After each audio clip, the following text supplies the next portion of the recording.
Sentimento de incapacidade, de inferioridade, querer provar o tempo todo para as pessoas que você dá conta, que você consegue, que você vai conquistar. Medo de ser rejeitado, de ser esquecida, de ser deixado de lado. Tudo isso aponta para uma coisa: rejeição. E é sobre isso que a gente vai falar aqui hoje, através da história de Lia, que eu nunca tinha percebido algo que ela fez que mudou completamente o destino da vida dela. Prazer, meu nome é Thaís Lassi. E aqui eu falo com mulheres cristãs que desejam crescer espiritualmente, emocionalmente e também no marketing digital. Então já deixa o seu like, se inscreve aqui no canal para a gente poder crescer juntas nessa jornada chamada vida. Bom, eu comecei aqui falando para você alguns sintomas de rejeição. E muitas vezes, nós mulheres, falam que a gente é muito mais emocional, a gente é muito mais a parte amorosa, mais delicada, aquela coisa toda, mas nem sempre a gente externaliza dessa forma. Por quê? Porque quando a gente tem uma raiz de rejeição dentro da gente, e muitas vezes a gente não identifica logo de cara, mas os sintomas eles começam a aparecer, e isso vai prejudicando a nossa vida, os nossos relacionamentos, as nossas amizades e a nossa vida como um todo. E aí, gente, é muito importante a gente entender que quando Deus escolhe nos amar, é um decreto. Só que o fato de eu saber que Deus me ama não significa que eu recebo de fato esse amor. E a história de Lia vai contar isso.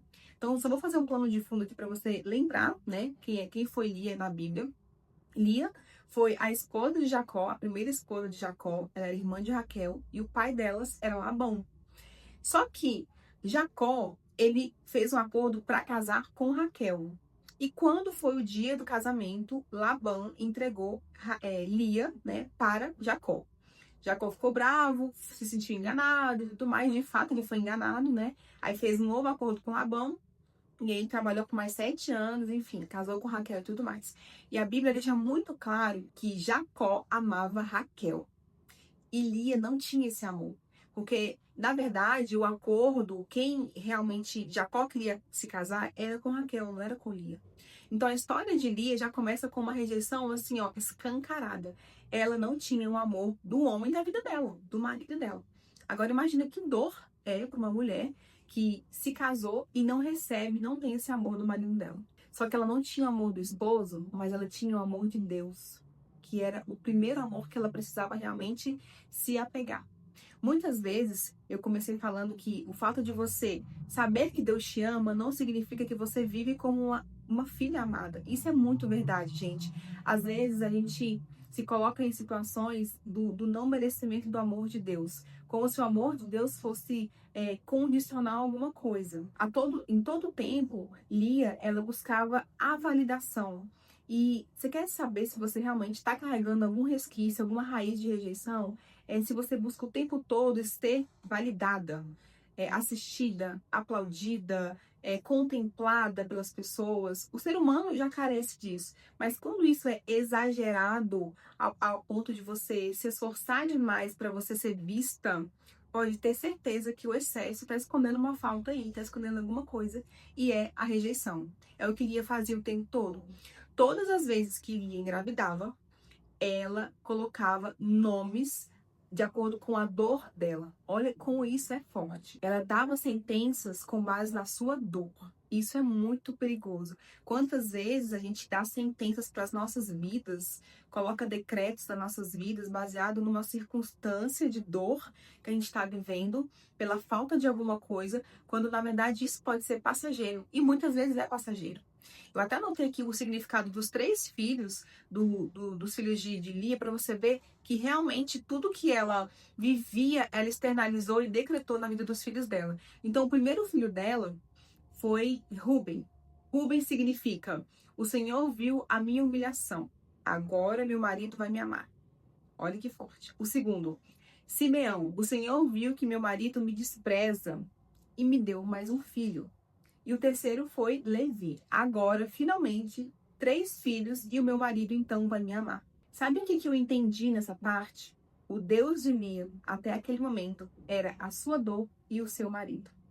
Você percebe que o significado dos nomes dos 3 filhos estava ligado à dor dela, à rejeição dela e o marido dela. A vida dela girava em torno dessas 2 coisas. Ou seja, quando a gente vive em volta de alguma situação e tudo que a gente pensa, tudo que a gente fala, até o nosso respirar diz respeito a alguma coisa, aquilo é o nosso Deus. A gente construiu um altar que não é um altar para Deus.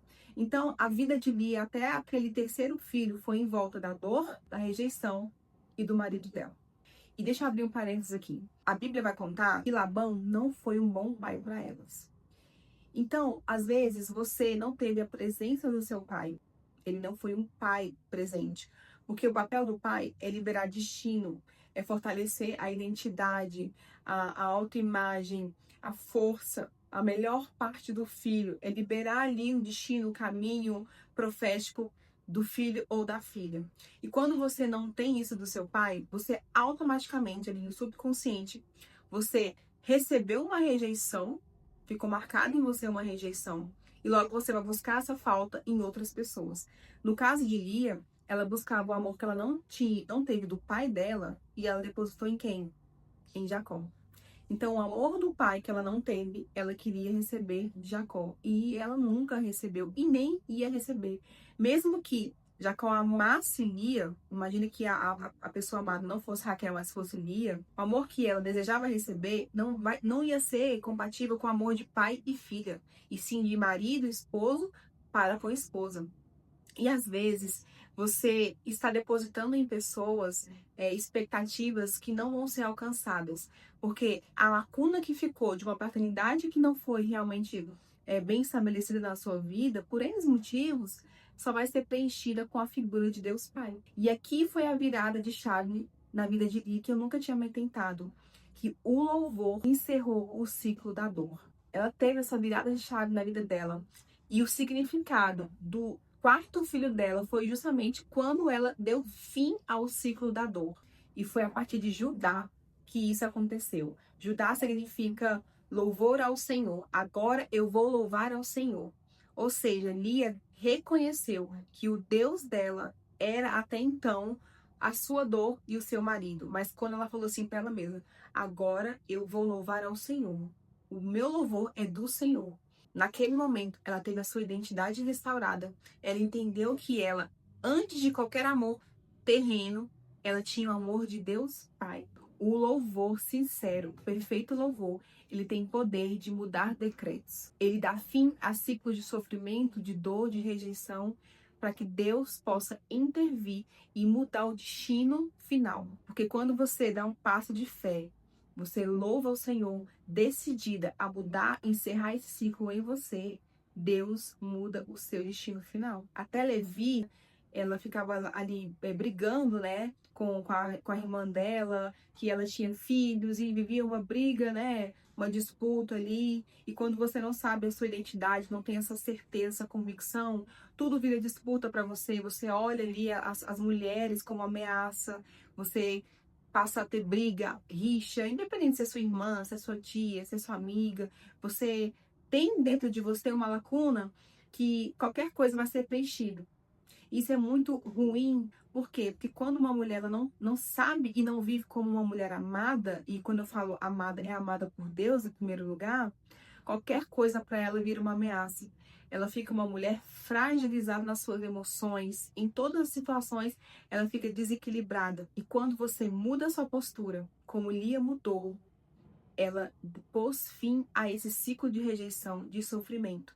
E a Bíblia relata que depois de Judá, ela cessou de ter filhos. Aí eu fiquei assim pensando, eu falei, meu Deus, como assim cessou de ter filhos? Porque depois você vai ler mais a fundo a história, Lia teve outros mais 3 ou 4 filhos, se eu não me engano. E eu falei, uai, que estranho. Ela ficou sem ter filhos, depois teve mais filhos. Mas Deus ministrou profundamente no meu coração que esse período que ela ficou sem gestar é porque agora ela já era uma nova mulher, uma mulher restaurada na sua identidade, uma mulher verdadeiramente curada de dentro para fora. Então, os filhos que viriam depois, porque vieram outros filhos, os significados já não eram significados baseados na sua dor, eram significados louvando ao Senhor.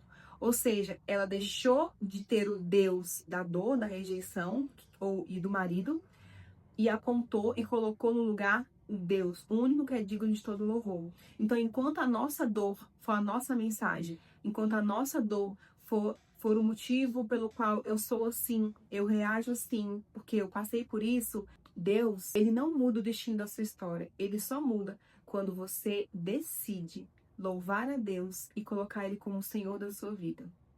Então, com a história de Lia, a gente aprende que o perfeito louvor tem o poder para liberar decretos e colocar fim a ciclos de dor. Então, se você gostou dessa mensagem, tocou profundamente no seu coração, escreve aqui para mim nos comentários, compartilha com alguma amiga que você tem certeza que Deus também vai falar ao coração dela, como falou no meu e falou no seu. Então, um beijo e até o próximo vídeo.